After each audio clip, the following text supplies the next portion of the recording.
Welcome everyone. In this video I'm going to show you how to make a game pass on your Roblox. Easy and quick. Just watch and follow this video till the end.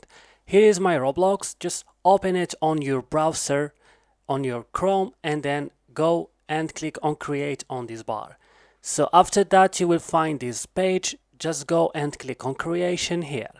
So when you open creation option, you will find here your place. Just click on it like this.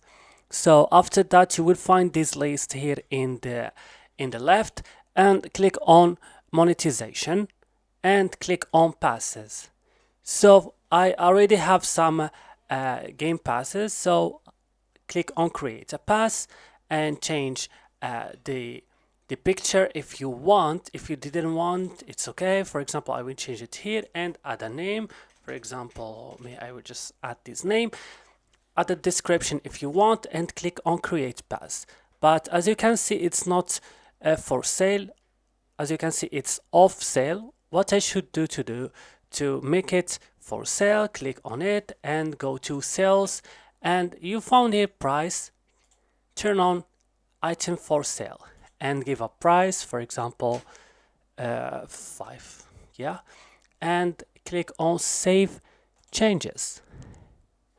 And guys, when I will back, that's all. So if you find guys this video helpful, don't forget to like, also subscribe, and bye.